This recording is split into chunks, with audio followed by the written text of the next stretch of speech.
Elara Gray had perfected the art of being nothing. Not invisible, exactly. Servants were never truly invisible. They were simply background noise. The rustle of skirts against stone floors. The soft clink of dishes being cleared.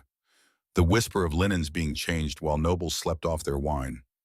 For 14 years, she had been that whisper, that rustle, that soft, forgettable sound, and for 14 years it had kept her alive. The mountain fortress of Thornspire rose from the peaks like a crown of black stone and ancient pride. 5 towers clawed at the sky. Walls thick enough to withstand dragonfire surrounded courtyards where warriors trained and servants scurried. Elara knew every corridor, every hidden stairwell, every alcove where she could press herself flat against cold stone and let the world rush past without seeing her. She carried her basket of soiled linens with practiced efficiency. Head down, steps quick but not hurried. Hurrying drew attention. Standing still drew attention. The key was to move with purpose but without presence, invisible. The word had been her mother's final gift. Elara pushed the memory away. 14 years, and it still cut like fresh blade. Some wounds never truly healed. They just learned to bleed quietly. The courtyard stretched before her. Normally she would cut across it, save 3 minutes on her route to the laundry. 3 minutes before Madame Orvin could find another reason to dock her wages. But today, the courtyard was not empty. Today it was a circus. Warriors lined the perimeter, dozens of them, the best fighters in the kingdom, drawn by rumor and desperation. They stood in their polished armor, weapons gleaming, faces set in expressions of confidence that didn't quite hide the fear underneath. Because in the center of the courtyard, coiled like a living sculpture of molten silver, was the dragon. Silvarus. Even from 50 paces away, Elara could feel the ancient power radiating from him. Each scale caught the weak mountain sunlight and threw it back transformed. Brighter, sharper. His wings folded against his massive body could span half the courtyard when unfurled. His eyes, molten gold and terrifyingly aware, tracked every movement with the patience of a creature that had watched civilizations rise and crumble to dust. 5 weeks. 5 weeks of trials. 5 weeks of warriors stepping forward with their chests puffed and their hearts hammering.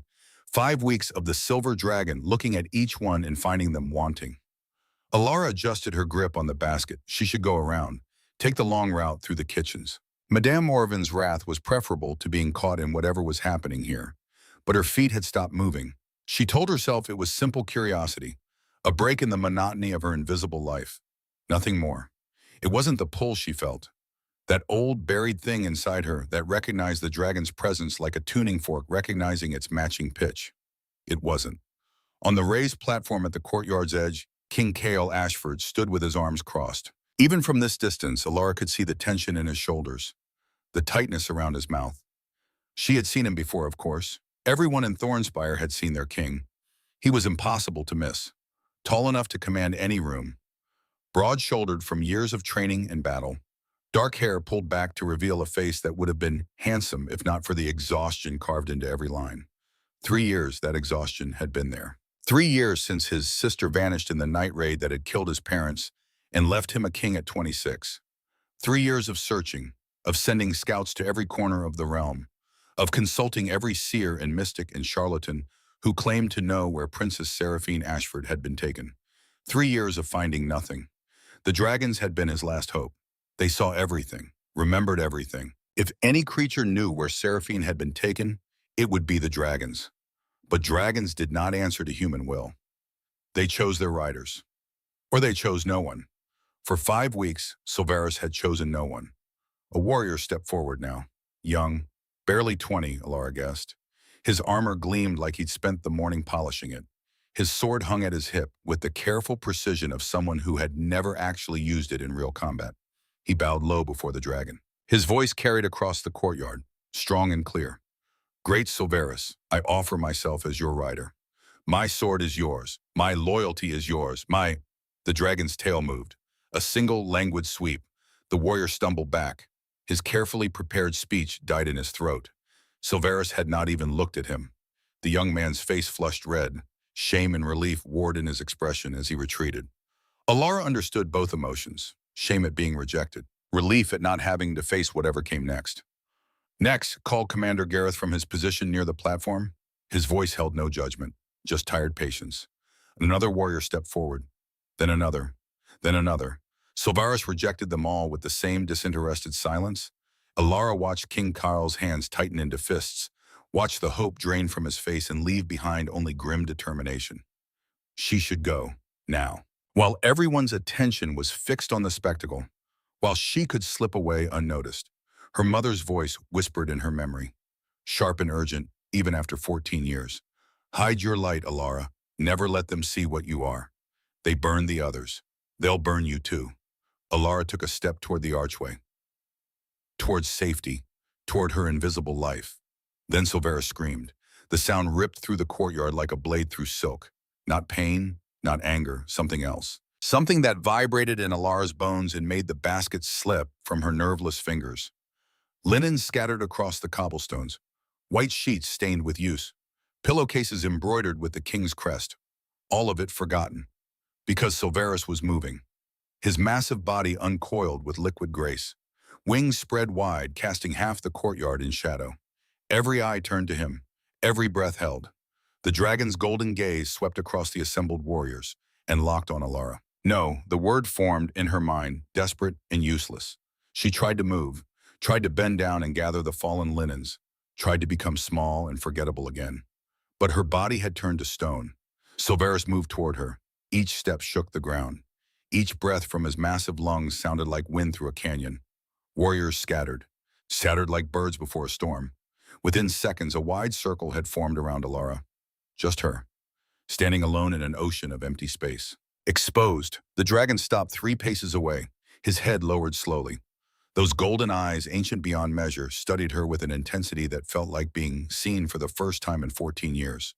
Like being known. Stay back, someone shouted. It might attack. But Alara knew better, the thing inside her that she had buried for 14 years. The thing her mother had died protecting. That thing recognized what was happening, and it sang. Silvaris's voice entered her mind like a key sliding into a lock that had been waiting centuries to turn. Little one, I recognize your mother's song in your soul. Tears burned Alara's eyes. She blinked them back furiously. You knew my mother? I knew all the whisperers, before they were hunted, before they learned to hide. A pause, heavy with meaning. 3 centuries I have waited for another voice like hers. The great silver head lowered further, until his snout nearly touched the ground. Until the ancient dragon bowed before the servant girl who had spent 14 years being nothing. The courtyard erupted. Shouts, gasps, the metallic ring of weapons being drawn. Alara heard it all through a strange distance, as if she were underwater and the world above had become muffled and strange. Seize her! The command cut through the chaos like a whip crack. Cold. Absolute. King Kale's voice. Alara's head snapped up, met those winter gray eyes across the courtyard. Saw the calculation there, the desperate need. 2 guards moved toward her. Their hands were not gentle as they gripped her arms. She did not resist. What would be the point? She was a servant. He was a king. And she had just been exposed as the very thing her mother had died trying to hide. Do not fear, Silveris murmured in her mind. He will not harm you. You don't know that. I know his heart, as I will know yours, in time.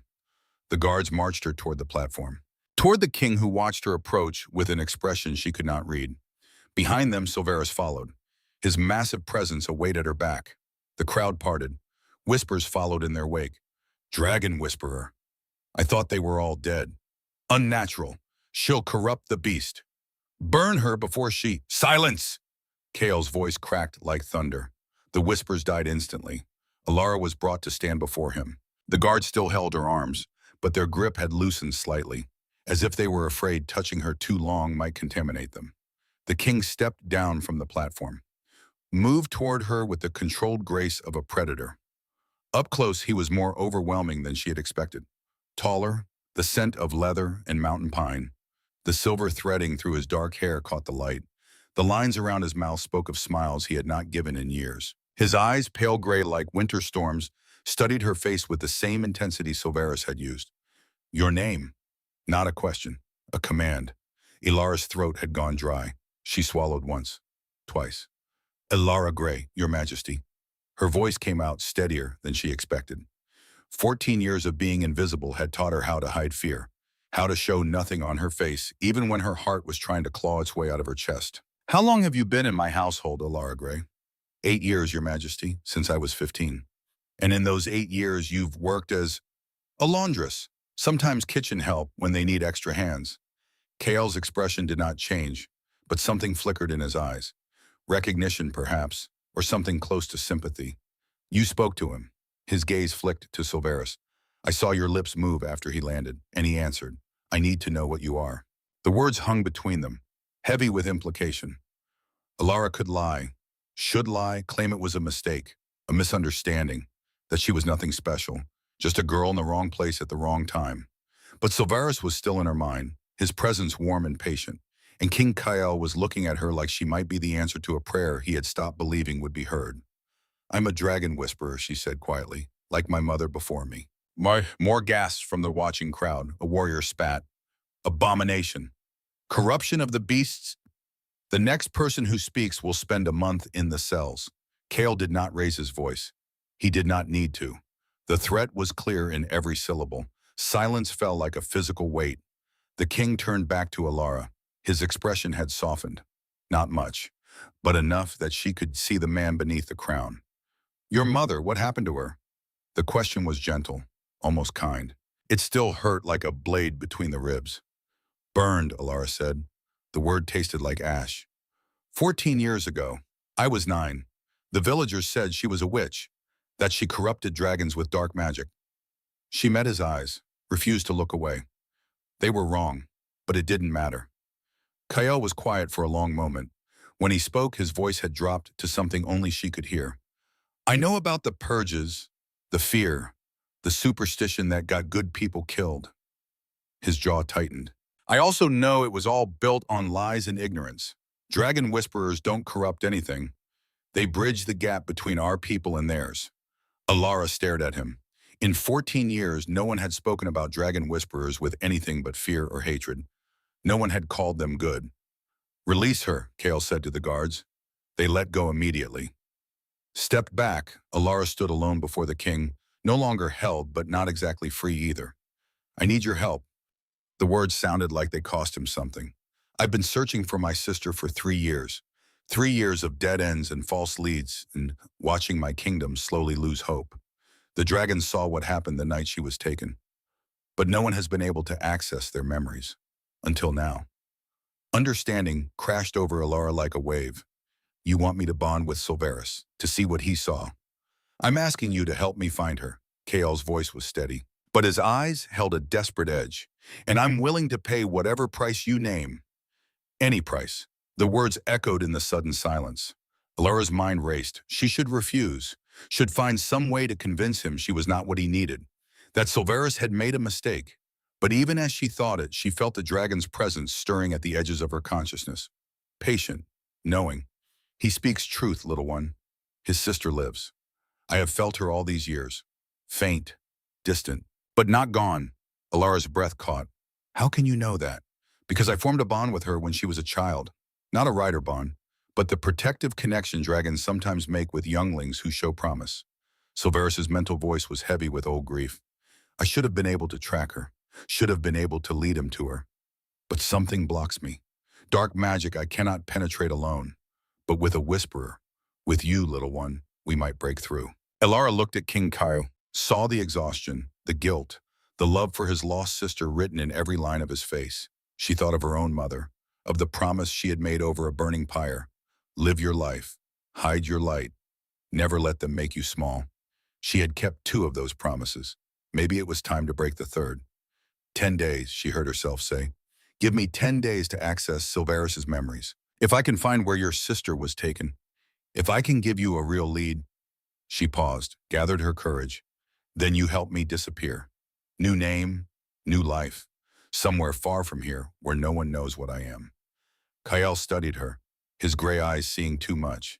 That's all you want? A fresh start? It's all I've ever wanted. He was quiet for another moment. Then slowly he pulled a knife from his belt. The watching crowd tensed, but Kael simply turned the blade, drew it across his palm without hesitation. Blood welled up, dark and red against his pale skin. Blood oath, he said. Unbreakable. 10 days of your help. And then everything you need to vanish completely. You have my word as king. He held out his hand. Alara stared at the offered blade. Her mother's voice screamed warnings in her mind. But beneath it, stronger now, Silveris's presence pulsed with something that felt almost like approval. Trust him, little one. He is not like the others who hunted your kind. She took the knife. The cut was quick, sharp, a bright line of pain across her palm. When she pressed her hand to Kael's, his fingers closed around hers. Warm, calloused, steady.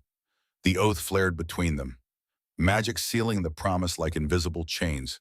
But beneath it, wrapped around it, something else ignited, a recognition that shot through her bones like lightning, a connection that went deeper than magic, older than oaths, more fundamental than blood. Her vision blurred, her breath stopped, and in that suspended moment, she felt Kael's heartbeat sync with hers, two rhythms becoming one. His hand tightened on hers, his eyes widened. He felt it too. Mate bond, Silveris whispered in her mind. The dragon's voice held satisfaction. I told you I had been waiting 3 centuries. Alara wanted to pull away, wanted to demand answers, wanted to understand what had just happened. But Kael was already releasing her hand, already stepping back with an expression of carefully controlled shock. Tomorrow, he said. His voice was rougher than before. We start tomorrow. I'll have quarters prepared for you. Anything you need, just ask. Alara nodded, did not trust her voice. Her palm burned where his blood had mingled with hers. Her whole body burned like she had been standing too close to the sun. She turned to leave, desperate for air, for space, for time to understand what had just shattered her carefully invisible life into 1,000 glittering pieces. Alara, she stopped, hand on the archway stone. I felt it too. His voice was barely above a whisper. Whatever that was, I felt it. She did not turn around, did not trust herself to look at him and not fall apart completely. Good night, Your Majesty. She fled. Behind her, Silveris's laughter echoed through her skull. This is going to be interesting. The quarters they gave her were obscene. That was the only word Alara could find for them. Obscene in their luxury, obscene in their size, obscene in the simple fact that they existed for her at all. A bed dominated one wall, larger than anything she had ever slept on, piled high with furs and blankets that looked softer than clouds. The frame was carved from dark mountain oak. Intricate patterns of leaves and vines worked into the wood by hands far more skilled than seemed necessary. Tapestries softened the stone walls, dragons in flight against sunset skies, mountains rising from mist. Forests so detailed she could almost hear wind through the branches. A copper tub sat in one corner, steam rising from water that smelled of pine and something sweeter, more delicate. Fresh clothes had been laid out on a chair. Riding leathers in deep green, a cream linen shirt, boots that looked like they might actually fit. Alara stood in the center of it all, afraid to touch anything. Afraid that touching would make it real. And if it was real, it could be taken away. His Majesty said you're to have anything you need. The voice came from the doorway. Alara turned to find a woman watching her with kind eyes and silver-streaked hair. She was perhaps 60, maybe older. Her face held the lines of someone who had smiled often and worried more. Her hands were weathered, working hands, but her posture spoke of quiet confidence. I'm Thessaly Stone, the woman said, head housekeeper. And you're, she paused, seemed to choose her words carefully. Your attendant while you're here. I don't need an attendant. Alara's voice sounded strange in the large room. Small. I'm just a laundress. Thessaly's expression softened. She stepped inside, closed the door gently behind her. You're a dragon whisperer who just bonded with the king's last hope of finding his sister. That makes you considerably more than a laundress, child.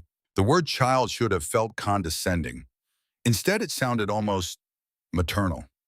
Alara's throat tightened. For what it's worth, Thessaly continued, moving toward the tub, we're glad you're here. The king hasn't had hope in a long time. You've given him that. I might not be able to help. The memories could show nothing useful. Perhaps. Thessaly tested the water temperature, nodded to herself. But at least now there's a chance. That's more than we've had in 3 years. She moved toward the door, paused with her hand on the frame. Ring the bell if you need anything. Food, more water, company, anything at all. Why are you being so kind to me? The question escaped before Alara could stop it. Thessaly turned. Something flickered across her face, too quick to name, but it looked almost like recognition or memory. Because I know what it's like to be something the world fears. Her voice was soft. And because kindness should never need a reason. She left before Alara could ask what she meant. Alone again, Alara sank onto the edge of the bed. The furs were as soft as they looked. The mattress yielded beneath her weight like an embrace. She should bathe, should eat, should try to sleep before tomorrow's trial. Instead, she sat in the gathering darkness and tried to understand how her life had shattered so completely in the space of a single afternoon. You should rest, Silverus murmured at the edge of her mind. His presence had not left since the courtyard. It hummed there like a second heartbeat. Familiar and foreign all at once. Tomorrow will be difficult. What exactly happens tomorrow? You will enter my memories. See what I saw the night the princess was taken. A pause, heavy with warning. It will not be pleasant, little one. I must tell you that now. I've seen unpleasant things before. Not like this, Silverus's voice held gentle certainty. Dragon memories are not like human ones. They are deeper, rawer. You will not simply watch. You will live it. Feel everything I felt. Alara's stomach clenched. And afterward? Afterward, you will need care. The bond will drain you, leave you vulnerable. Another pause. King Kael knows this. He will be there. Something about the way Silvera said the king's name made her skin prickle. You keep pushing us together. Why? The dragon's laugh rumbled through her skull, warm and amused and utterly unrepentant. Because I have waited 3 centuries for a rider, and I will not let stubbornness or fear ruin what fate has finally provided. That's not an answer. It is the only answer you need tonight. Before she could press further, exhaustion crashed over her like a physical weight. The fear, the revelation, the blood oath, the mate bond she did not understand, all of it pressed down on her at once. The bed looked more inviting than anything had in years. Alara bathed quickly, scrubbed away the sweat and fear of the day. The water was perfect, hot enough to ease the ache in her muscles, but not enough to burn. When she finally crawled between the sheets, the furs wrapped around her like safety itself. She was asleep before her next breath, and she dreamed of fire. Not the fire that had taken her mother. This fire was different, silver and gold and ancient beyond measure. This fire sang, dawn came cold and gray. Mountain mist pressed against the windows like ghostly fingers seeking entrance. Alara woke disoriented. For a heartbeat, she did not know where she was. The bed was too soft, the room too large, the furs too warm. Then memory returned, sharp and undeniable. The dragon, the oath, the bond. She dressed in the riding leathers left for her. They fit better than anything she had ever worn. The green was deep as forest shadow, the cream shirt soft against her skin. The boots molded to her feet like they had been made for her alone. When she looked in the polished metal mirror, a stranger stared back. Not a servant, not invisible. Someone else entirely. A knock at the door made her jump. Enter. King Kyle stepped inside, and Alara's traitorous heart lurched at the sight of him. He wore simple clothes today, dark trousers, a white shirt with the sleeves rolled to his elbows, revealing forearms corded with muscle and scattered with old scars. His hair was loose, falling past his shoulders in dark waves. There were shadows under his eyes that suggested he had not slept any better than she had. Ready? He asked. No. His mouth curved slightly, the ghost of a smile. Honest, I appreciate that. They walked together through the castle, and Alara noticed how people looked at her now, not through her, not past her, at her, with curiosity, wariness, and something that might have been respect. It made her skin itch. The dragon roost was carved into the mountain itself, a massive cavern with openings that looked out over the valley below. 6 dragons rested on stone ledges, their scales catching the weak morning light. Sapphire, copper, deep forest green, bronze, midnight blue, crimson. But Silverus was the largest, his silver form coiled in the center of the space like a king holding court. Little one, his mental voice wrapped around her like warm smoke. Come. Kael touched her elbow lightly. The contact sent sparks racing up her arm. I'll be right here, he said. His voice was low, intense. If it becomes too much, just say stop. I won't let anything happen to you. You can't control dragon magic. No. His eyes held hers. But I can catch you when you fall. The simple certainty in his voice made something flutter in her chest. She pushed it down ruthlessly. Alara approached Silverus, her pulse quickening with each step. Up close, the dragon was even more magnificent. Each scale perfectly formed, edges sharp enough to cut. His golden eyes watched her with something that looked almost like affection. How do I do this? She whispered. Place your hands on my head. Open your mind. Silverus's voice was gentle, patient, and hold on. Alara pressed her palms against the warm scales above his eye ridge. The connection hit her like a thunderclap. Everything vanished. The cavern, KL, her own body. There was only night, the castle burning. Screams echoing off stone walls. She was seeing through Silveris's eyes, feeling his wings beat against smoke-thick air, his heart thundering with rage and helplessness. Below, raiders poured through the shattered gates. Their armor was black, their faces hidden behind masks carved to look like skulls. There, a girl, running across the courtyard. 16 years old, gray eyes wide with terror, hair the color of spun gold streaming behind her. Seraphine, she was screaming for her brother. But the raiders were faster. A man grabbed her, threw her over his shoulder like she weighed nothing. Silveris dove, fire building in his throat, ready to incinerate anything that touched the child he had sworn to protect. But something slammed into his side. Another dragon, wrong. All wrong. Its scales were dull, lifeless, its eyes empty as a doll's. It tore at Silveris's wing with mechanical savagery. No skill, no thought, just programmed violence. Silveris fell, the world spun. Pain screamed through wing membranes, and through the chaos, a voice, cold, commanding. Get her to the eastern ship. Lord Aldrich wants her unharmed. Lord Aldrich, the name burned into her consciousness like a brand. Alara came back to herself, gasping.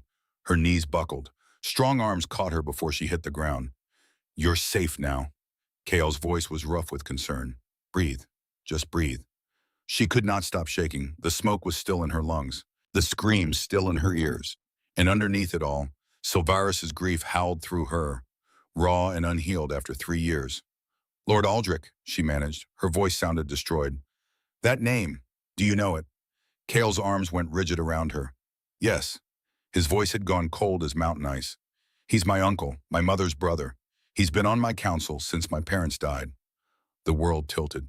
Alara gripped his shirt, trying to anchor herself against the revelation. He took her. He planned the whole raid, I saw. I heard his voice giving orders. Slow down. Kale lowered her gently to the ground. His hands cradled her face. You're burning up. We need to get you inside. No, listen to Ma. She grabbed his wrists, forced him to meet her eyes. The dragon that attacked Silveris.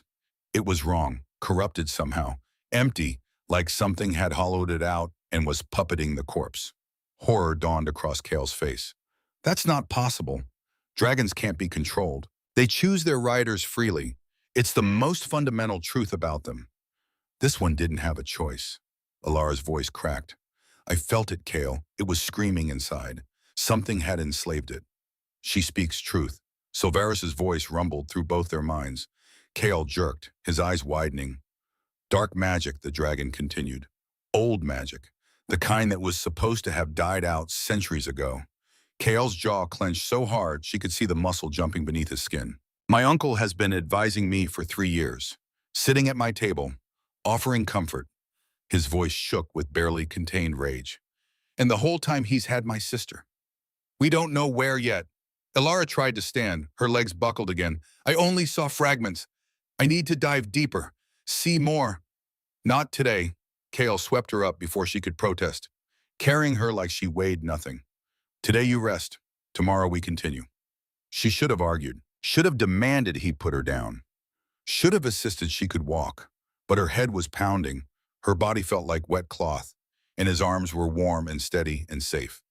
This is embarrassing, she mumbled against his chest. You just relived a dragon's worst memory.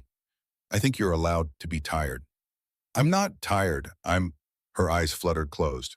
Fine, maybe a little tired. His laugh was soft, barely more than a breath. Sleep, Alara. You're safe with me. She did, but not before Silveris's voice whispered through her fading consciousness.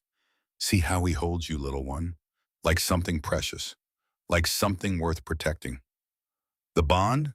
The bond is catalyst. What grows from it? That will be choice. Alara woke in her quarters. Someone had covered her with extra furs, left water and bread on the table beside the bed. The light through the window suggested late afternoon. She had slept through most of the day. Her body ached, not painfully, more like the deep tiredness that came after pushing muscles too hard. Dragon memory diving apparently was not gentle on the human form. She sat up slowly, tested her limbs. Everything worked, if reluctantly. A small folded note rested on the bedside table. She picked it up with clumsy fingers. Rest tonight. We'll talk in the morning. K. The handwriting was efficient, strong, with little flourishes on the capitals that suggested education and care. Elara traced the signature with one finger, just his initial. Not King Kyle or His Majesty, just K, like they were equals, like the blood oath had made them something more than servant and sovereign. A knock at the door interrupted her thoughts. Come in. Thessaly entered with a tray, stew that smelled of herbs and meat, fresh bread, a cup of something that steamed gently. You need to eat, the older woman said, not unkindly. Dragon work takes a toll. She set the tray down, seemed about to leave. Thessaly? The housekeeper paused. How did you know? About dragon work taking a toll? For a long moment, Thessaly was silent. Then slowly she returned to sit on the edge of the bed. When she spoke, her voice was quiet, almost fragile. Because 30 years ago, I was a dragon whisperer too. Alara's breath stopped. Thessaly held up her hands, turned them palms up, and Alara saw the faint scars there. Old, barely visible, but unmistakable to anyone who knew what to look for. The marks of a severed bond. The first great purge, Thessaly continued, when I was 30 years old, King Kyle's grandfather ordered it. Said dragon whisperers were a threat to the natural order, that we corrupted the dragons, made them weapons instead of partners. Her hands trembled slightly. She lowered them to her lap. I had bonded with a dragon named Stormdancer. She was beautiful, fierce. We were going to change the world together. Thessaly's voice broke. But when the soldiers came, I had a choice. Die with her or sever the bond and live. What happened to her? They killed her anyway, slowly, while I hid and listened to her screams in my mind until the bond, finally, mercifully, went silent. Tears tracked down Alara's face before she realized she was crying. I'm sorry, I'm so sorry. Don't be sorry. Thessaly reached out, wiped the tears away with gentle thumbs. Be angry, be fierce, be everything they tried to burn out of us. She stood, straightened her skirts. Your mother's death was not part of the organized purges. Those ended 20 years ago. But the fear lingered. The vigilante mobs, the villagers who took the law into their own hands. Thessaly's eyes hardened. That's why I've stayed here. Protected the few of us who survived. Made sure no more children died for the crime of being born different. There are others? 7, including you now. A sad smile. We've built a sanctuary in the foundations of this castle, right under their noses. Been doing it for 30 years. Alara's mind reeled. Does the king know? Not yet, but he will. Thessaly moved toward the door. He's a good man, that one. Not like his grandfather. Not even like his father, who turned a blind eye to the lingering persecution. She paused, looked back. He'll need you, Alara, in the days to come, not just for your gift, for your strength. I'm not strong. You survived 14 years alone, kept your light hidden when it would have been easier to give up, to let the grief and anger consume you. Thessaly's smile was soft, knowing. That's the strongest magic there is, child. Survival with your soul intact. She left. Alara ate the stew without tasting it, drank the tea, let the warmth settle into her bones. Outside, the sun set behind the mountains, painting the sky in shades of amber and rose and deepening purple. Tomorrow, she would dive into Silveris's memories again, would see more horrors, would push herself until she found where Seraphine had been taken. But tonight, she allowed herself to feel the weight of everything that had changed. 14 years of invisibility, shattered in a single afternoon. A blood oath to a king who looked at her like she mattered.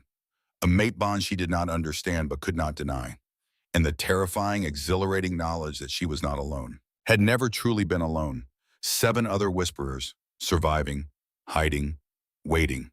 What would you think, Mother? She asked the memory of a woman who had died to keep her safe. Would you be proud? Or would you say I'm being foolish? No answer came. The dead did not speak, no matter how much the living wished they would. But in the silence, Alara felt something shift inside her. Some locked door opening just a crack. For 14 years, she had hidden her light. Maybe it was time to let it burn. The second memory came at dawn. Alara had barely slept.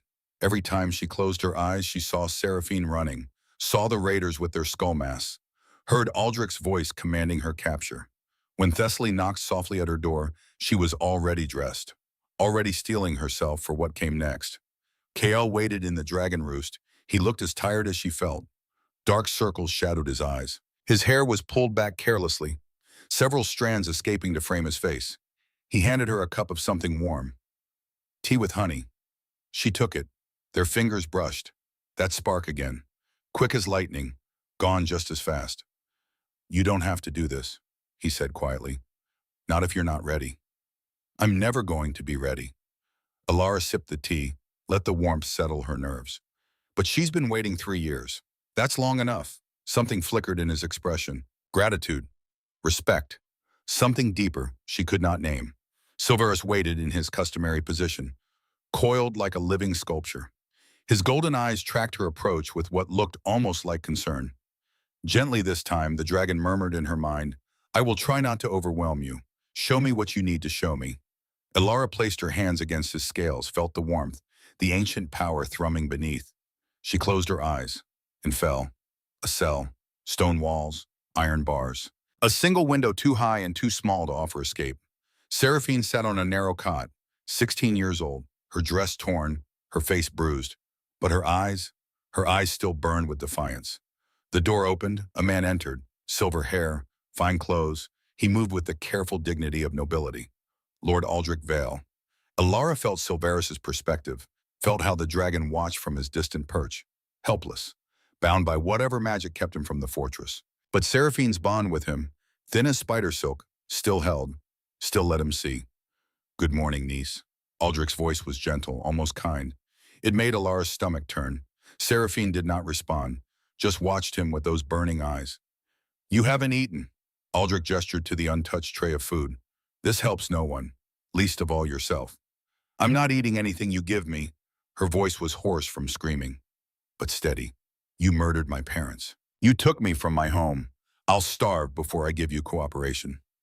Aldrich sighed, sat on the single chair as if visiting for pleasant conversation. Your parents' deaths were unfortunate, collateral damage. I had hoped to avoid that. Truly. Liar. I don't lie, child. His expression remained calm, patient. I simply prioritize differently than others might. My son is dying, has been dying since birth, an inherited blood curse from his mother's line. I have spent 28 years watching him waste away, knowing every healer in the kingdom could do nothing. Seraphine's defiance wavered, just slightly. What does that have to do with me? Everything. Aldrich leaned forward. Dragon essence can break blood curses, but it requires a specific catalyst. Someone with royal blood who carries dormant dragon whisperer genes. Your mother had that gift, though she never knew it, never awakened it. You inherited it. The princess went very still. I'm not a whisperer. Not yet, but you could be, with the right encouragement, the right bonding ritual. Aldrich's voice softened. I don't want to hurt you, Seraphine. I simply need you to marry my son. A political alliance. Your brother gets you back. My son becomes a prince, and in exchange I get access to your bloodline, to the power that could save Cassiel's life. You're insane. I'm desperate. For the first time, something like emotion cracked through his composure. You have no children, no concept of what it means to watch them suffer. To know you could save them if only the world would let you. Seraphine stood, drew herself up to her full height despite the bruises and exhaustion. My brother will come for me, and when he does, you'll answer for everything. Aldrich stood as well, his expression hardening. Your brother is a fool playing at being king. He won't find you. And even if he does, a pause, heavy with implication. Well, let us hope it does not come to that. He left. The cell door locked with a sound like finality, and Seraphine, 16 years old and alone, finally let herself cry. Alara came back gasping. Kael was there, always there when she needed him. He didn't. She could barely form words. He wasn't torturing her, not physically. He was trying to convince her, trying to make her agree. To what? Marriage to his son. Some kind of bonding ritual to use her blood for dragon essence. Alara gripped his arms. Kael, his son is dying. That's why he took her, not for ransom, not for political power, to save his child. Kael's expression went very still, very cold. That doesn't excuse kidnapping. Murder. 3 years of imprisonment. I know, but he's not just a monster. He's a desperate father. Alara's voice shook. That makes him more dangerous, because he has nothing left to lose. Kael was silent for a long moment. Then he helped her to a bench carved into the cavern wall, sat beside her. Tell me everything you saw. She did, every detail, every word of the conversation between uncle and niece. When she finished, Kale's hands were clenched into fists. Cassiel, he said quietly. I remember him, thin, sickly since childhood. Aldrich kept him away from court, said he was too fragile for political life. His jaw tightened. I should have suspected. Should have questioned why a lord's only son was never seen, never mentioned. You couldn't have known. I'm king. It's my job to know. Ilara turned to face him fully, reached out without thinking, placed her hand over his clenched fist. You were 26 when your parents died, 26 and suddenly responsible for a kingdom, for finding your missing sister, for holding together a realm that was fracturing with grief. Her voice was firm. You did the best you could. That's all anyone can do. Kale looked at her hand on his, then up at her face. His eyes held storms of emotion, guilt, grief, and something warmer that made her breath catch. How are you so certain? Because I know what it's like to survive when surviving feels impossible. Ilara's thumb traced small circles on his hand without her conscious permission. You didn't fail, Kale, you survived. And you never stopped looking for her. That's not failure, that's love. His hand turned beneath hers, laced their fingers together. They sat like that, silent, connected, while Silvaris watched with knowing eyes. The third memory came 2 days later. Ilara had spent the time between resting, eating, letting her body recover from the strain of memory diving, and talking with Thessaly. The older woman had taken her down into the hidden sanctuary. Through passages Ilara had walked 1,000 times without knowing what lay behind the stone. The sanctuary was not large, a single chamber carved from living rock. Soft rugs covered the floor.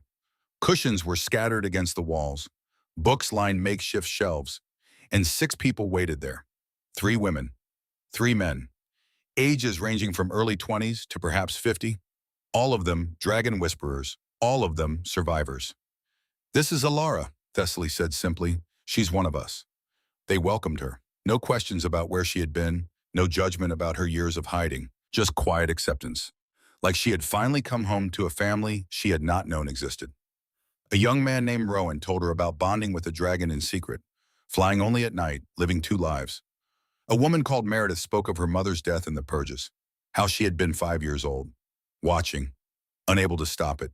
Each story was a wound, each voice a testament to survival. And for the first time in 14 years, Ilara did not feel alone. Our gift isn't a curse, Thessaly said as they sat in a circle. It's a bridge between human and dragon, between earth and sky. The old kings understood that, used whisperers as diplomats, peacekeepers, healers of the bond between our peoples. What changed? Ilara asked. Fear. An older man, Declan, spoke. His voice was rough with age and smoke.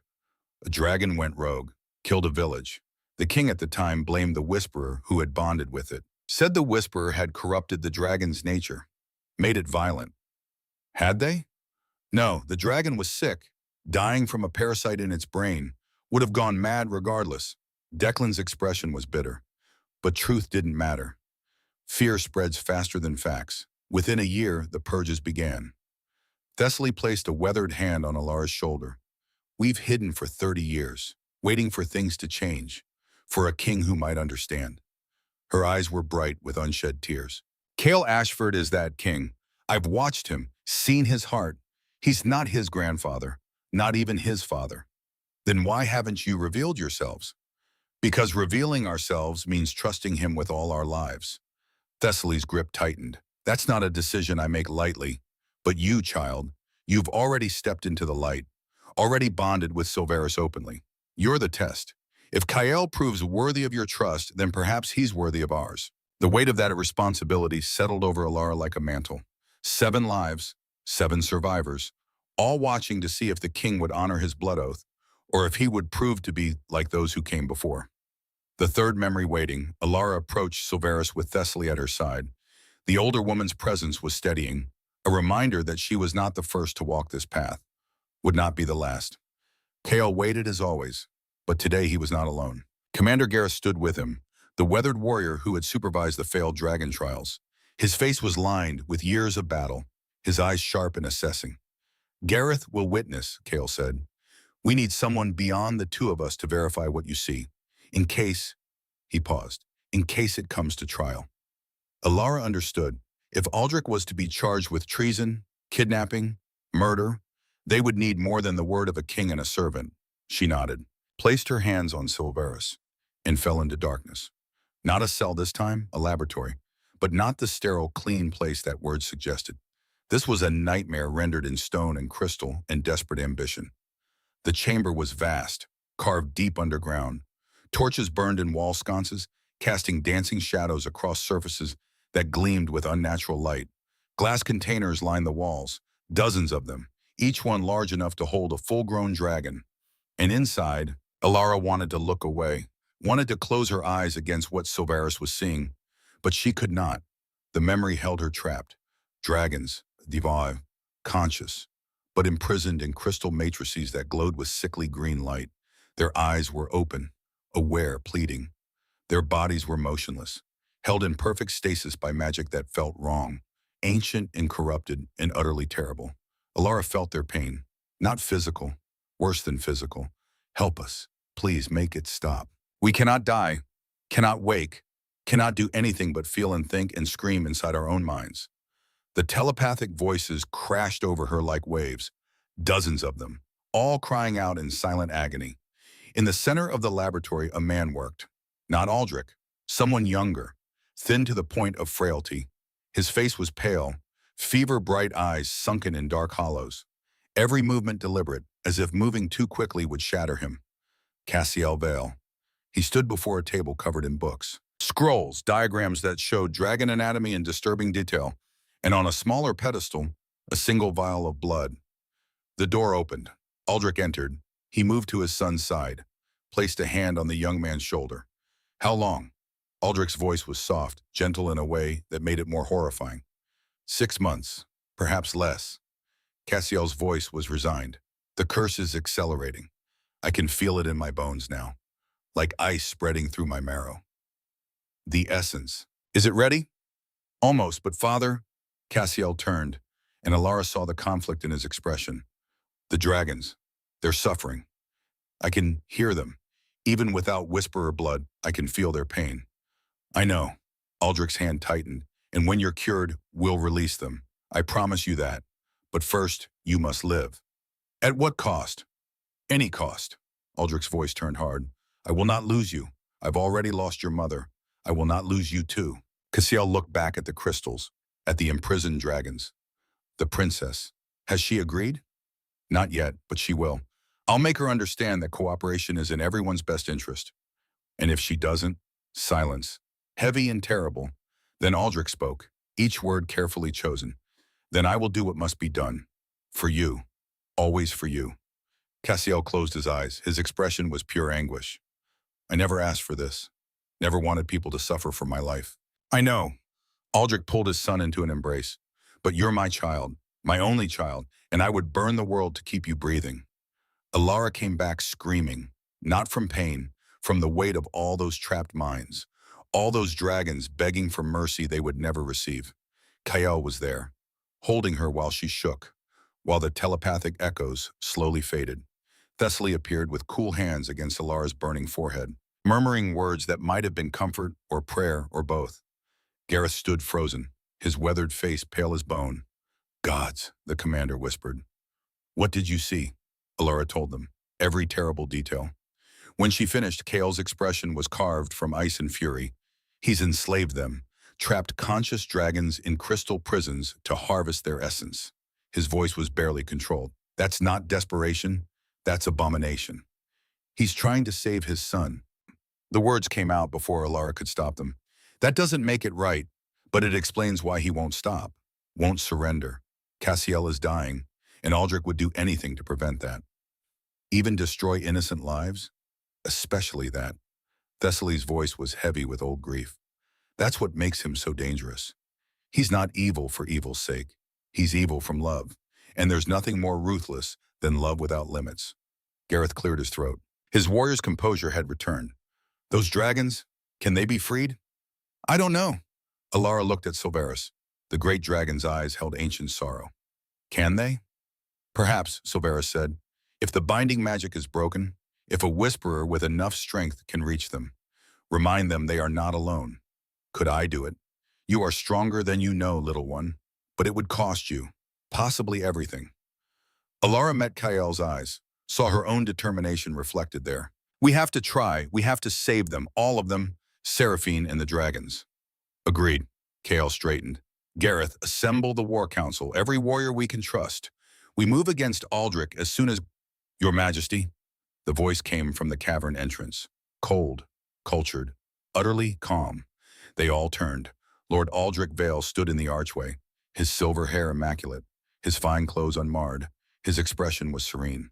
Behind him, 4 guards, their hands on their weapons but not drawn. Uncle, Kael's voice was winter itself. Nephew. Aldrich inclined his head, in mockery of respect.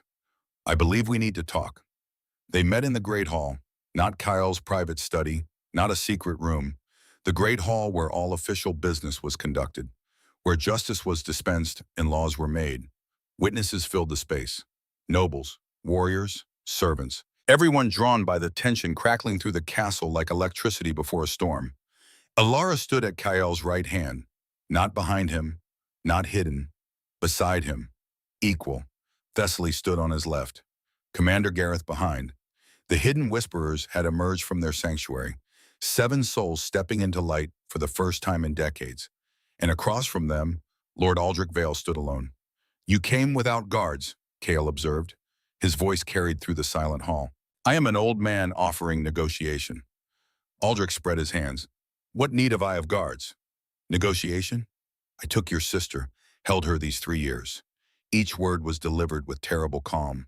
I enslaved dragons to harvest their essence, used magic that was banned for good reason. I have committed treason, crimes against the natural order itself, and I would do it all again to save my son. Gasps rippled through the crowd. Kael's expression did not change. Why tell us this? Because Cassiel has 6 months to live. Perhaps less. For the first time, emotion cracked Aldrich's composure. I do not ask for forgiveness. I do not ask for mercy for myself. But I ask for time. Time to complete the ritual that will save his life. And in exchange, I will release Seraphine. Free the dragons. Submit to any punishment you deem fit. My life for his. The silence was absolute. Kael stood motionless, every eye in the hall fixed on him. You murdered my parents, stole my sister, tortured dragons for 3 years. His voice was quiet, dangerous. And you think I'll negotiate with you? I think you understand what it means to love someone more than your own life. Aldrich's gaze flicked to Alara, held for just a moment. I think you would do anything to save her, just as I would do anything to save my son.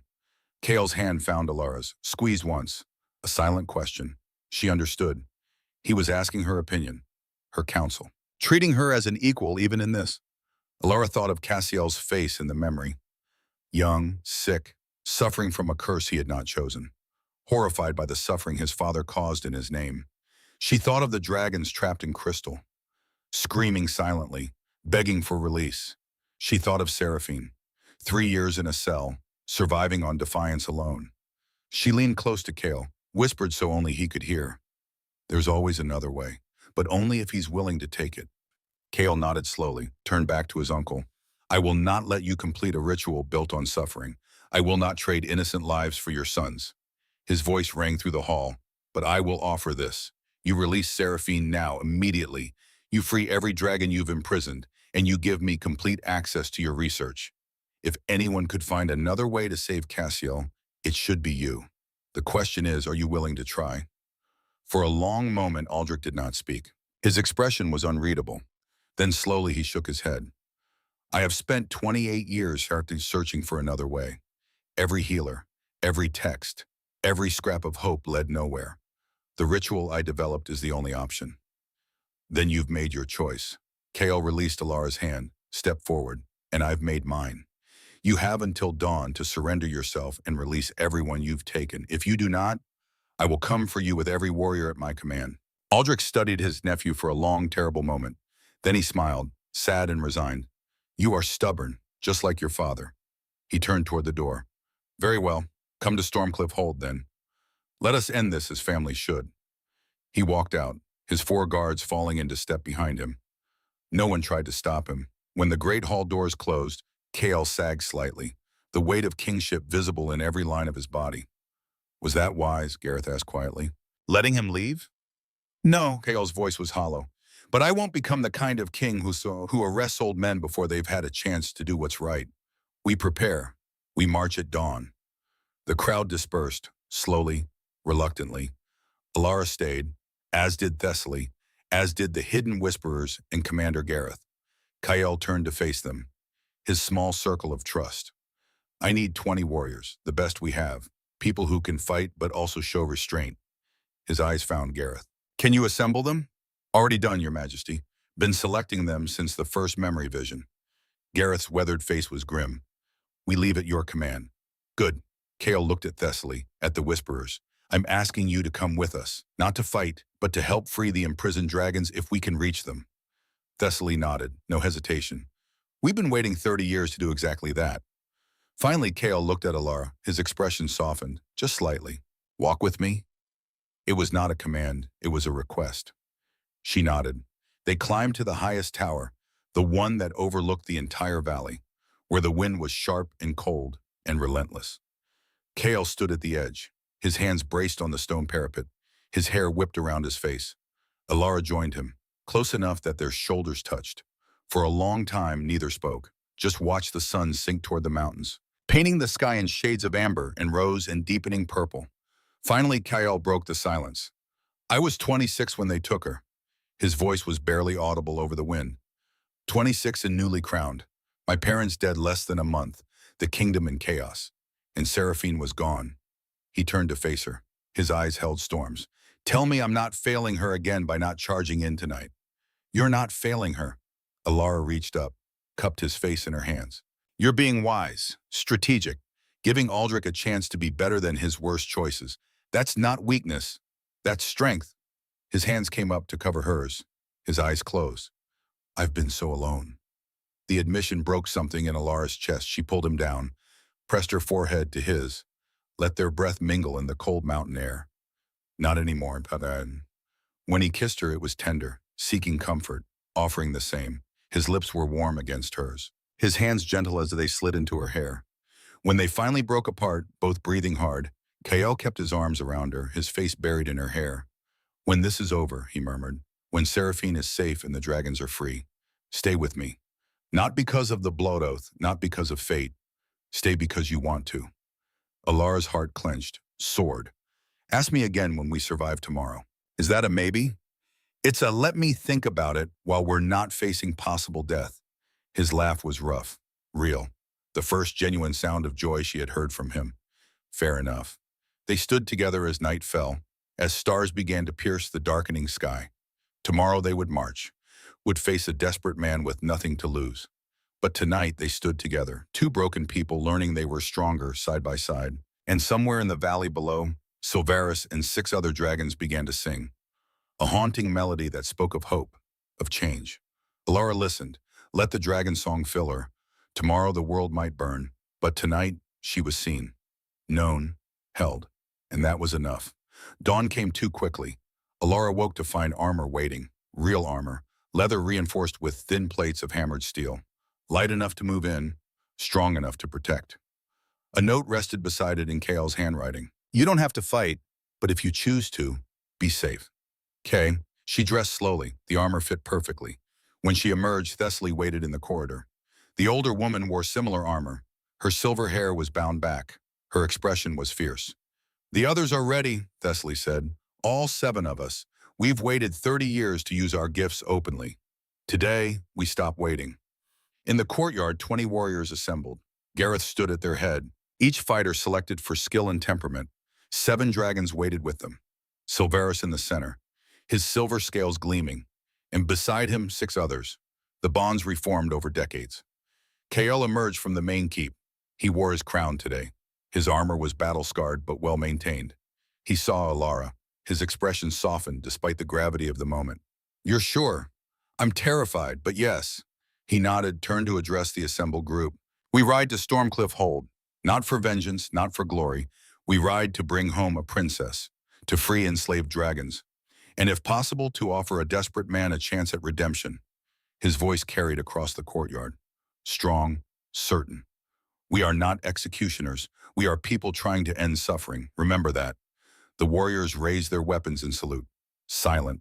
Resolved. Alara mounted behind Kale on Silveris's back. Felt the dragon's muscles bunch as massive wings spread wide. Thessaly and the other whisperers mounted with their bonded dragons. Each reunion a small miracle. Gareth gave the signal. As one, the dragons leaped skyward. 7 creatures and their riders rising into the dawn. Alara wrapped her arms around Kael's waist, felt his heart beating strong and steady. Here we go, Silveris murmured. Into the unknown. I'm ready. I know, little one. That's why I chose you. The flight took 3 hours. Stormcliff Hold rose from the coastal cliffs like a dark promise. Black stone towers, high walls, and circling above, a dozen dragons. Wrong dragons. Their movements mechanical, their eyes empty, their scales dull, enslaved, every one of them. Alara felt their silent screams. Help us. Free us, please. I hear them, Thessaly said. Her face was pale but determined. All of us hear them. The other whisperers nodded. Can you reach them? Kael asked. Maybe. If we can get close enough, if we can break the binding magic. Thessaly's hands clenched. But it will take all of us. And even then, she did not need to finish. Silveris descended toward a narrow ledge, a place where shadows pulled thick. The other dragons followed, landing in sequence, riders dismounting with weapons ready. Kael turned to his assembled force. Remember, we protect each other first, always. Nods all around. Gareth stepped forward, drew his sword. For the princess, for the dragons, for the king. The warriors echoed him. For the king. They moved into the fortress. Through carved tunnels that smelled of salt and old stone, the enslaved dragons were close, so close. And somewhere ahead, Seraphine waited. Alara took Kael's hand, felt him squeeze back. Together, gather, Silveris whispered. Together, she agreed. They stepped into the darkness. The fortress corridors were silent as tombs, too silent. Alara's footsteps echoed off black stone walls despite her efforts at stealth. Beside her, Kael moved with careful precision. Behind them, Gareth and the warriors spread out in practice formation. The whisperers stayed with the dragons, ready to attempt the binding break when the signal came. I feel her, Silveris whispered in Alara's mind. On the princess, East Wing, 3rd level. She is weak but alive. And Aldrich? Waiting. He knows we are here. Of course he did. A man who could enslave dragons would not be caught unaware. The knowledge sat in Alara's stomach like a stone. They climbed spiral stairs carved from the cliff itself. Higher, always higher, until the sound of the sea was a distant roar below. The corridor opened into a landing. 3 doors, iron-bound, ancient. Kael raised his hand. The warriors stopped. He pointed to Gareth, then the left door, pointed to himself. The center. His eyes found Alara. The right. She understood. Split up. Find Seraphine faster. It was tactically sound. It was also exactly what Aldrich would want. But Alara nodded anyway, because time was not their ally, because Seraphine had waited 3 years. Kael touched her shoulder once. A silent promise. Be careful. She touched his hand. You too. Then they separated. Alara moved through the right door with 2 warriors at her back. Young men whose names she had learned that morning. Finn and Marcus. The corridor beyond was narrower, darker, lit only by torches that burned with sickly green light. Binding magic. It permeated this place like rot. Careful, little one, Silveris warned. The magic here is old, hungry. I won't let it take me. Good. They passed cells, empty, the doors hanging open. Then at the end of the corridor, one door was closed, locked. Alara approached slowly, pressed her ear to the wood, breathing, shallow, pained. Seraphine? The breathing stopped. Then a voice. Hoarse from disuse but unmistakably young. Who's there? My name is Alara. Your brother sent me. We're here to bring you home. Silence, long enough that Alara thought perhaps the princess did not believe her. Then so quiet. Kael is here? He's in the fortress. Close. I promise you're safe now. Safe. The words sounded foreign. I don't remember what that feels like. Finn stepped forward, examined the lock. It was complex, old. He pulled a small set of tools from his belt, began to work. The lock resisted, clicked, resisted again. Alara placed her palm flat against the door, reached out with her whisperer gift. She felt Seraphine on the other side, felt the girl's fear, her hope, her exhaustion, and beneath it, something else, a flicker, weak as a candle flame, but present, dragging consciousness. Not a full bond, but the beginning of one, the protective connection Silveris had mentioned. Born from desperation during her second year of captivity, when loneliness threatened to break her completely. The gift had awakened in answer to Silveris's distant call, a lifeline in the dark. She has the gift, Alara realized, dormant no longer. Yes, Silveris confirmed. It awakened when she needed it most. Alara closed her eyes, sent her consciousness along that thin connection, found Silveris's protective bond, the tether that had kept the princess alive, kept her sane, kept her fighting, and gently, carefully, Alara added her own strength to it. You are not alone, she whispered into Seraphine's mind. You have never been alone. He has been with you. And now we are here. Seraphine gasped, audible even through the door. The lock clicked, gave way. Finn pulled the door open. The cell beyond was small. A cot, a bucket, a single narrow window. And on the cot, a girl, 19 now, though she looked younger, thinner, her eyes too large and a face gone gaunt. Her golden hair lank, her dress the same one she had worn 3 years ago, torn, stained, but she was alive. Alara stepped inside, moved slowly. Seraphine, I'm going to help you stand. Is that all right? The princess nodded, tried to rise on her own. Her legs buckled immediately. Alara caught her, let the girl's weight settle against her shoulder. Gods, she weighed nothing, like holding a bird. You're safe now, Alara murmured. I won't let you fall. Seraphine's hands clutched at her, desperate, shaking. Is he really here? KL? He's here. He never stopped looking for you. Not for one day. A sob broke from Seraphine's throat, raw and terrible. 3 years of held tears. Alara held her while she cried. Let her shake. Let her break. Let her finally release the weight. Finn and Marcus stood guard at the door, their expressions carefully neutral. But Alara saw the muscle jumping in Finn's jaw. They had sisters. When Seraphine's sobs finally quieted, Alara pulled back gently. Can you walk? We need to move. I can try. They made it 3 steps before the corridor filled with light. Not torchlight, something else. Brighter, colder, magic light. And standing in it, calm as a man discussing weather, was Lord Aldrich Vale. I thought you would come here first, Aldrich said. His voice was conversational. The heart always seeks the heart. Finn and Marcus moved instantly, placed themselves between Aldrich and the women, swords drawn, ready. Aldrich did not seem concerned. I could stop you with a word. The binding magic in these walls responds to my will. He paused. But I won't, because I am not a monster. Then what are you, Bo? Alara kept her voice steady, kept herself between Seraphine and him. A father, trying to save his son. Aldrich's expression was almost sad. And you, Alara Grey, are the key to doing that without further suffering. I won't help you torture dragons. I'm not asking you to. He took a step forward. The warriors tensed. I'm asking you to help me save a dying young man. Cassiel did not choose this curse.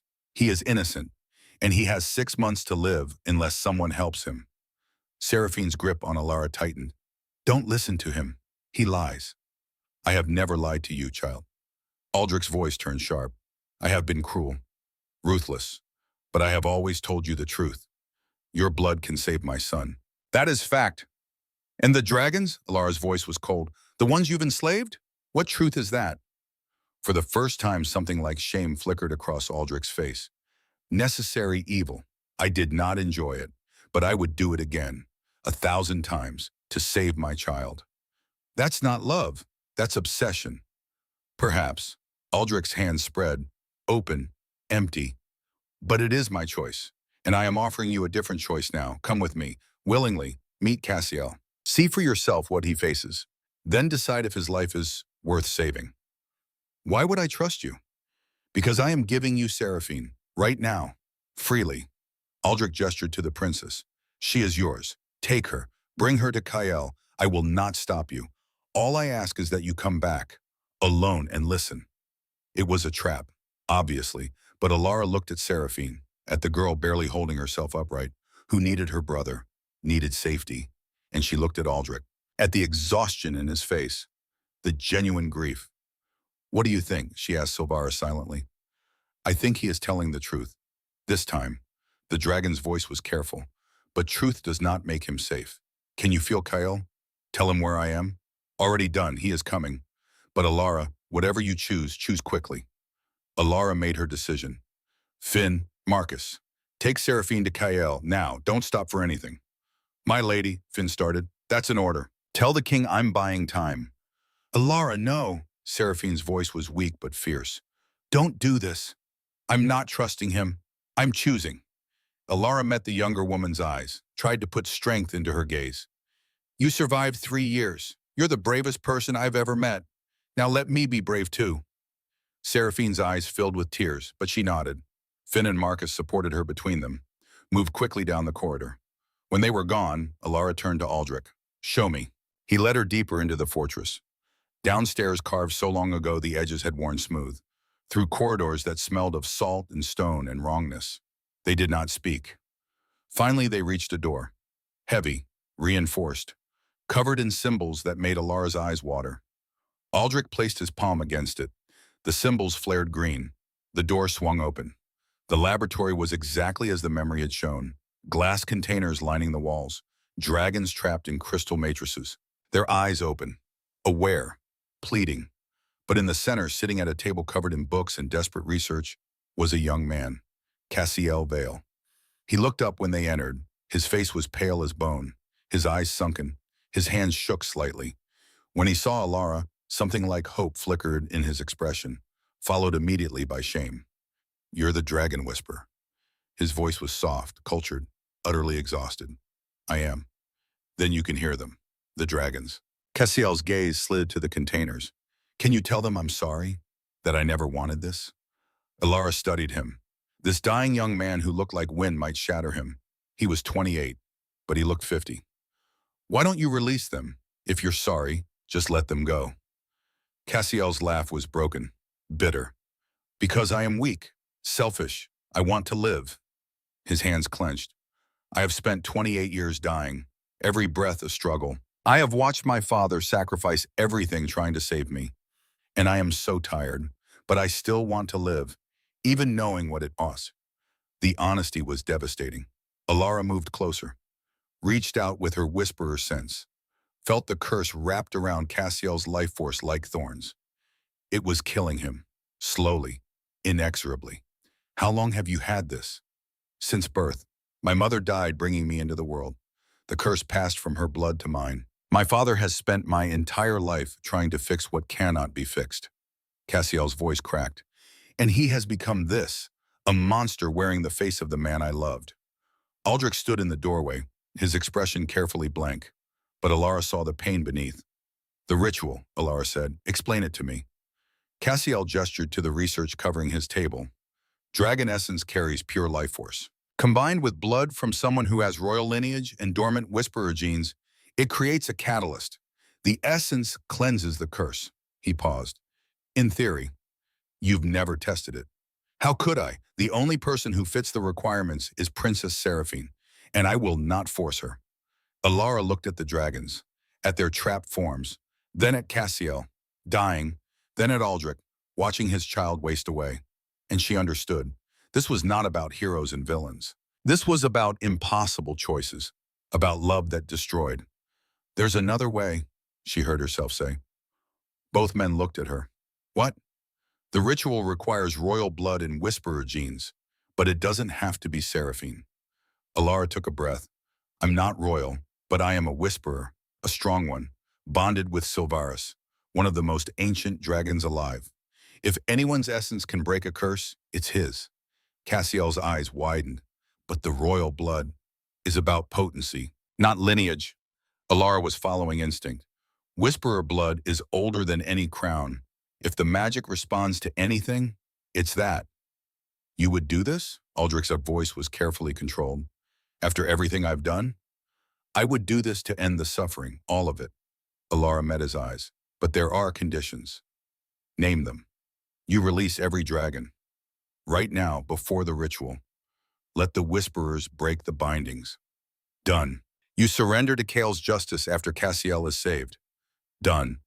And if the ritual fails, if I don't survive, you don't harm anyone else trying to save him. You let the curse take its course.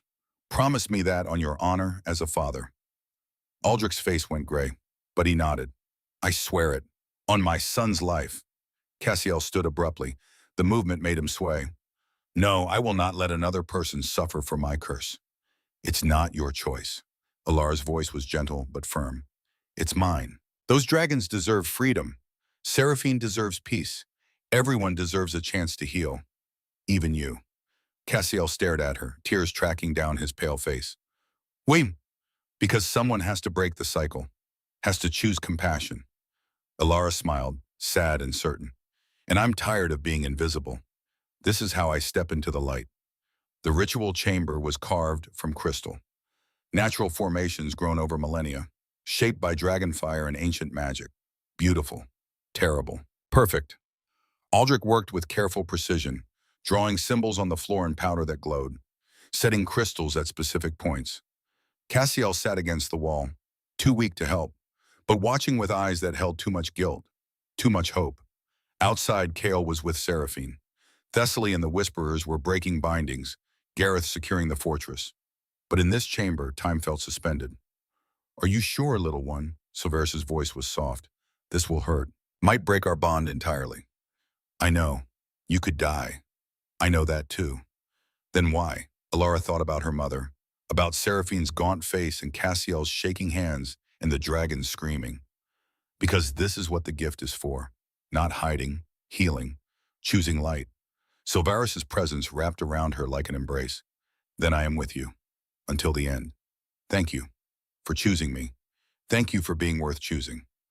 Aldrich stepped back. The symbols glowed. The crystals hummed. It's ready. Alara moved to the center, stood where the symbols converged. The door burst open. Kale ran in. His face was fury, his eyes wild. Alara, what are you doing? What needs to be done? No, I forbid. You can't forbid me anything. The blood oath is fulfilled. Seraphine is free. I am free. She met his eyes. This is my choice. Mine alone. I just found you. I can't lose you. You won't have faith. In what? In me. Alara smiled. You taught me that choosing mercy matters. Let me be honorable now. Kale moved toward her. Aldrich stepped between them. Don't. The circle is active. If you cross now, you'll trigger the magic prematurely. It will kill her. Kale stopped, fists clenched, every muscle screaming. But he stopped. I love you. The words tore out of him, raw, desperate. I know it's too soon, but I love you. And if you die in there, I will never forgive myself. Alara's breath caught. Her eyes burned. Then live. Take care of your sister. Be the king who ends persecution, who protects whisperers.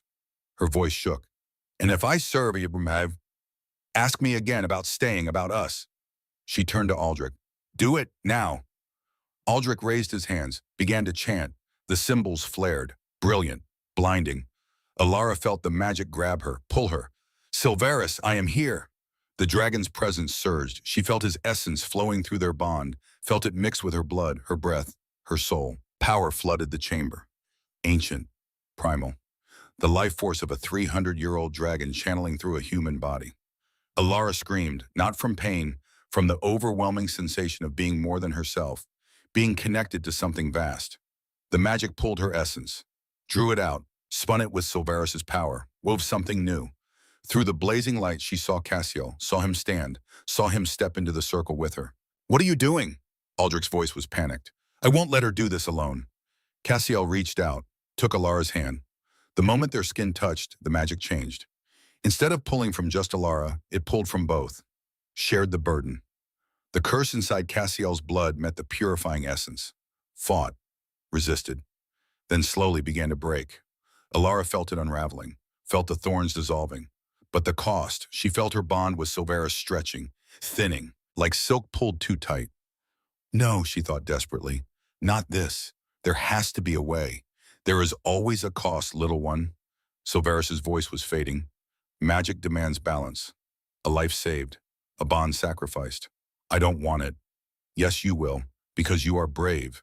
Because you choose light even when it costs everything. Alara felt tears streaming, felt her heart breaking. I don't want to lose you. You will never lose me. I will always be part of you. The bond may break. But what we built, That is eternal. The magic crested, peaked, one final surge, then silence. The light faded. The symbols went dark. Alara collapsed. Kale was there instantly, catching her, cradling her. Breathe, come on. She gasped. Air flooded in, sweet and cold and real. She was alive. But in her mind, where Silveris's presence had lived, silence. The bond was severed. A sob broke from her throat. Grief and loss and terrible emptiness. I'm so sorry. Kale's voice was broken. I should have stopped you. No. Alara's hand found his face. I chose this. Would choose it again. Across the chamber, Cassiel stood on legs that no longer shook. Color had returned to his face. His hands were steady, his eyes clear. The curse was broken. He was healed, and it had cost Alara everything. She woke 4 days later, a bed softer than clouds, furs piled high, sunlight streaming through windows. Kael sat beside her, his hand wrapped around hers. His head bowed. When she stirred, his head snapped up. Alara, just her name, but it held everything. Did it work? Her voice was rough. He's alive, healthy. The curse is gone. Kael's thumb traced circles on her wrist. You saved him, at the cost of my bond, I know. Alara's throat tightened. It's like losing part of my soul. I'm so sorry. Don't be, I chose this. She managed a weak smile. Is Seraphine all right? Recovering, she wants to thank you. Kale's expression softened. She's been sitting with you every day, reading to you. I think she believes you saved her in more ways than one. In Aldrich? In custody, awaiting trial. He surrendered willingly, kept every promise. Kale's voice hardened. He'll face justice, but not death. Seraphine asked for mercy. She's wise. She's strong like you. Alara tried to sit up. Kale helped her, piled pillows behind her back. The dragons, were they freed? All of them. Thessaly and the Whisperers broke the bindings. 37 dragons released. Most are recovering. Some, he paused, some were too damaged. They chose to end their suffering, but they made that choice freely. Tears tracked down Alara's face. And Silveris? Kale's expression grew careful. He's alive, healthy, but the bond, he stopped. He can't bond again. Not after what you two did. The magic burned that ability out of both of you. Alara closed her eyes. Let the grief wash over her. She would never feel that connection again, never hear his voice. But he was alive, free, and 37 other dragons were alive. It was enough. It had to be. There's something else, Kale said quietly. The Whisperers, all of them. They've come forward, publicly. Thessaly stood before the court and declared what they are. His eyes shone. I granted it. Official decree. Dragon Whisperers are no longer hunted. They're honored. Given positions as ambassadors, healers, bridge builders. Alara's breath caught. 30 years they hid, and you just ended it because you showed me Whisperers aren't dangerous. They're necessary. Kale's hand tightened on hers. You changed everything, Alara. Not just by saving Cassiel, by showing us what courage looks like. She could not find words big enough, so she just held his hand, let the tears fall, let herself grieve and hope, and begin to heal. Over the next weeks, Seraphine visited often, at first just sitting quietly, then talking, sharing stories. The princess was finding her strength again, learning to smile, and she looked at Alara with something like wonder. You gave up everything for someone you didn't know, Seraphine said one afternoon. Because everyone deserves a chance to heal, Alara answered, even dying young men who never asked to be the center of terrible choices. Seraphine was quiet for a moment. Then she took Alara's hand. Teach me to be brave like you. And Alara did. 3 months later, the bonding ceremony was held at dawn. Alara wore deep green silk. Seraphine had woven flowers into her hair. Thessaly stood witness, tears bright with pride. Kale waited at the altar, crown gleaming, eyes shining. They spoke their vows, promised partnership, promised choice, promised love, freely given. When Kael slid the ring onto her finger, she felt something settle, not a bond like Silvaris, but something equally precious. Connection, chosen, built, real. I choose you, Kael said. I choose you back, Alara answered. He kissed her as the sun broke over the mountains. Outside, dragons circled, 37 freed souls taking flight, their calls ringing like music. Silvaris was among them, flying strong, flying free. Alara could not hear his voice anymore, but she knew she had chosen light over darkness, mercy over vengeance, connection over invisibility. And that was enough.